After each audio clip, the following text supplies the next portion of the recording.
우리가 이 보배를 질그릇에 가졌으니 이는 심히 큰 능력은 하나님께 있고 우리에게 있지 아니함을 알게 하려 함이라. 아멘. 우리가 이 보배를 질그릇에 가졌으니 이는 심히 큰 능력은 하나님께 있고 우리에게 있지 아니함을 알게 하려 함이라. 이 보배란 예수 그리스도, 그리고 또 복음을 가리키고, 또 질그릇은 연약한 인간의 몸을 가리킵니다. 인간의 존재 자체가 연약하고 또 보잘것이 없고 또 깨어지기 쉬운 그와 같은 존재임을 여기서 비유하면서 하나님께서 영원하고 빛나고 영광스러운 보배를 바로 인간에게 주셨다. 우리 그리스도인들이 바로 이런 존재다. 이것을 여기서 말씀하고 있습니다. 이 본문 말씀은 고린도 교회에 몰래 들어온 거짓 교사들에 의해서 교회가 이제 혼란스러워질 때 이 말씀을 전했습니다. 거짓 교사들은 인간의 외적인 것을 자랑을 많이 했습니다. 그들은 그곳에 들어와서 자기들이 가지고 있는 어떤 배경을 많이 자랑을 했어요. 출신 성분을 자랑하고 자기들의 어떤 많이 배운 것을 자랑하고 혹은 어떤 말 잘하는 것을 자랑하고 또 잘생긴 어떤 외모를 자랑하고 이런 것으로 사람들을 현혹을 하지요. 그러면서 사도 바울을 깎아내렸습니다. 사도 바울은 12 사도 중에 들어있는 사람도 아니고 사도 바울은 외모도 형편없지 않느냐, 말도 잘 못하지 않느냐. 사도 바울은 이제 그런 점에서는 좀 다른 사람들에 비하면 많이 부족하게 느껴지는 점이 있었는데 그런 걸 공격을 한 거죠.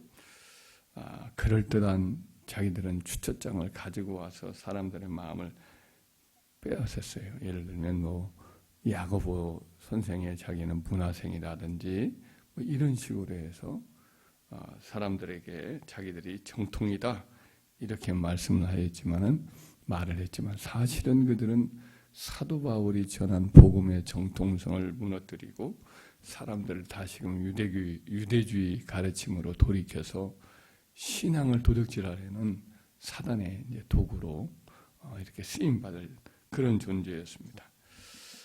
그래서 사도 바울은 이제 오늘 본문 말씀을 통해서 하나님은 어떻게 일을 하시는가? 약한 자를 들어서 강한 자를 부끄럽게 하신다. 어리석은 자를 통해서 지혜로운 자를 부끄럽게 하시고 없는 자를 통해서 있는 자들을 폐하려 하시고 또 비천한 자를 들어서 세상의 존귀한 자들을 부끄럽게 하신다. 인간이 영광 받을 존재가 전혀 아니다. 오직 하나님만이 영광을 받으셔야 된다. 이런 가르침을 이제 쭉 주시는 거죠. 하나님은 보배롭고 가장 값진 생명의 복음, 진리의 복음을 사람들이 볼 때에 비천하고 보잘것없는 사람에게 맡겨서 그 진리를 전하곤 하신다. 이렇게 말씀을 하는 거죠.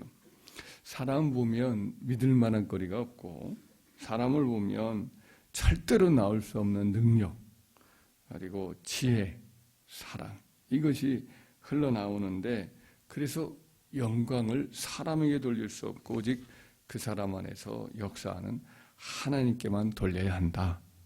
사람을 영광스럽게 하고 사람을 드높이는 것은 이것은 잘못된 것이다 하면서 이제 거짓 사도들의 이 가르치는 그 방식, 그들의 말의 어떤 핵심 이런 것들이 지금 하나님의 사상과 하나님의 역사하신 것과 틀리다 이것을 설명을 하는 거죠. 사도 바울은 말을 잘 못했던 것 같아요. 우리가 생각할 때는 아주 그 편지나 이런 것들이 논리정연하고 장대하고 또 말하는 어떤 방식 자체나 글을 쓰는 방식이 굉장히 깊이가 있기 때문에 지식도 탁월하기 때문에 말을 잘했을 것으로 여겨집니다. 그런데 때로는 이 사도 바울 자신이 쓴 말이라든지 고린도서에 기록된 거짓 교사들의 공격을 보면 말을 잘 못했던 것 같아요. 말이 좀 더듬거리거나 말이 이렇게 억양이라든지 이런 것들이 좀 움츠려들고 그랬던 모양입니다. 그래서 편지를 보면 중하고 힘이 있으나 사람을 직접 보면은 말이 초라하다 이런 표현을 한 바가 있습니다. 그래서 아무래도 성격적으로 이렇게 쑥스럽기도 하고 말을 힘들어했던 것 같습니다. 그런데 이걸 이제 공격을 했던 거지요. 근데도 불구하고 하나님은 사도 바울을 통해서 엄청난 이런 능력을 나타나고 기사와 표적을 나타나기도 하였던 거 아니겠어요? 또 몸도 굉장히 약했던 것 모양입니다. 육체적으로 보면 금방이라도 쓰러지고 또 설교하다가 어떤 때는 퍽퍽 쓰러지고 그랬던 것 같아요. 이게 고린도서에 보면은 사단의 가시라는 말로 표현된 거예요. 사단이 그에게 이제 가시, 하나님이 사단의 가시를 허락하셨다. 근데 이 가시라는 이 단어 자체가 굉장히 험하고 악하고 사람을 괴롭히는 그런 이 갈고리 같은 것이기 때문에 우리가 생각할 때 가시는 그냥 자그마한 우리 이제 탱자나무 가시 정도 생각하는데 그게 아닌 거죠. 굉장히 고통스럽게 하고 온몸이 그 가시가 작동을 할 때면 거품을 흘리고 쓰러지고 며칠 동안에 꼼짝 못하고 기력이 다 빠지는 그런 육신의 연약함을 말하는 것 같습니다. 사람들이 생각할 때 비판하는 사람 생각할 때 남을 저렇게 고치기도 하고 병도 고치고 그러는데 자기나 고치지 뭐 이런 말을 할 것이 뻔합니다. 그래서 하나님은 그런 연약한 자를 통해서 하나님은 일하신다. 이런 영적 원리를 강조를 해서 사도 바울이 이야기를 하는 거지요. 성경에 보면 하나님이 인간의 연약함을 가지고 하나님의 능력을 드러낼 때가 참 많아요. 모세도 말을 못해서 나는 못 가겠다 하면서 하나님 앞에 얼마나 이게 죄 일로 에집트로 가라 할 때는 그렇게 반대를 하고 나는 못 하겠습니다 그랬잖아요. 근데 하나님이 그럼에도 불구하고 그를 통해서 얼마나 많은 일을 합니까? 구약 시대의 가장 큰 일꾼으로 쓰임 받은 분이 바로 모세 아닙니까? 예수님도 3번이나 예수님을 부인했던 이제 베드로를 오히려 크게 사용하시고 수많은 이적과 기적을 나타내시고 로마에 가서 복음을 전하다가 순교하는 그런 일들을 허락을 하셨잖아요. 이 성경에 보면 성경뿐 아니라 기독교 역사 속에서 그런 일은 많아요. 조지 밀러 목사님도 그의 일기를 그의 이제 전기를 보면 아주 어머니는 또 세상을 돌아가시고 그때부터 반항을 했는지 아버지 속을 보통 쓴 게 아니야. 이렇게 하라면 저렇게 하는 청개구리 이제 소년으로 자라났던 거죠.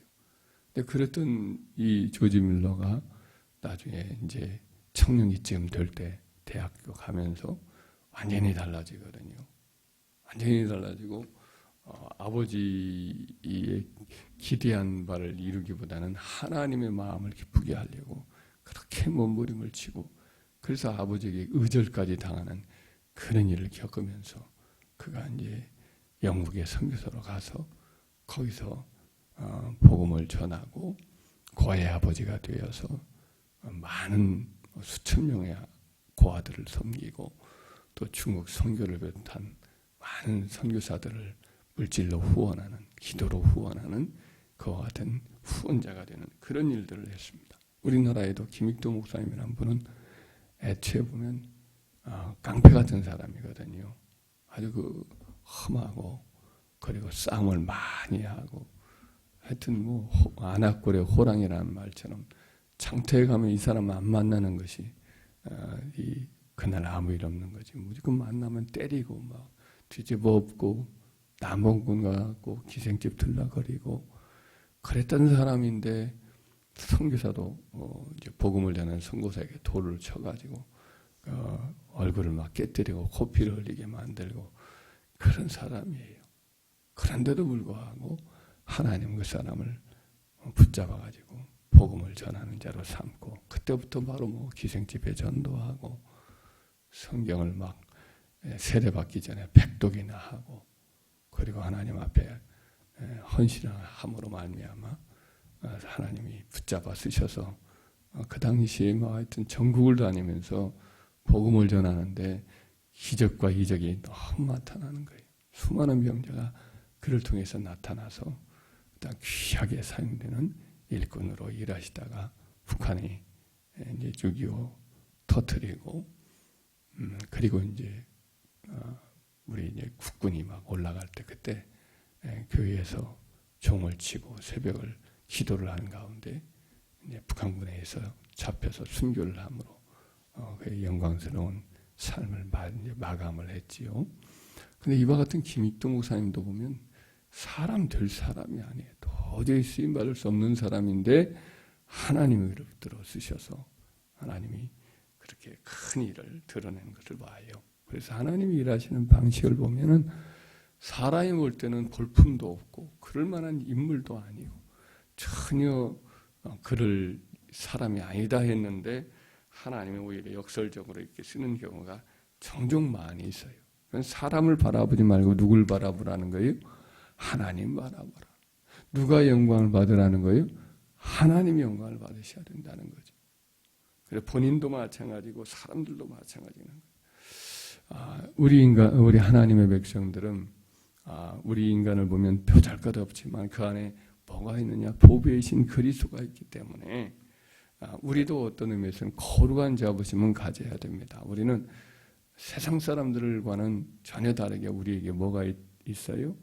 세상 그 누구보다도 보배로우신 그리스도가 있고 사람을 영원한 천국으로 인도하는 복음이 있기 때문에, 그래서 우리는 세상 사람 그 누구도 부러울 존재가 아닙니다. 세상에 온갖 보물을 가진 재벌도 부럽지 않고 세상 권세를 다 가진 대통령도 부럽지 않고 국회의원, 대법관 하나도 부럽지 않은 거죠. 우리는 영원한 보배이신 그리스도, 그분을 모신 존재이기 때문에 그러한 거죠.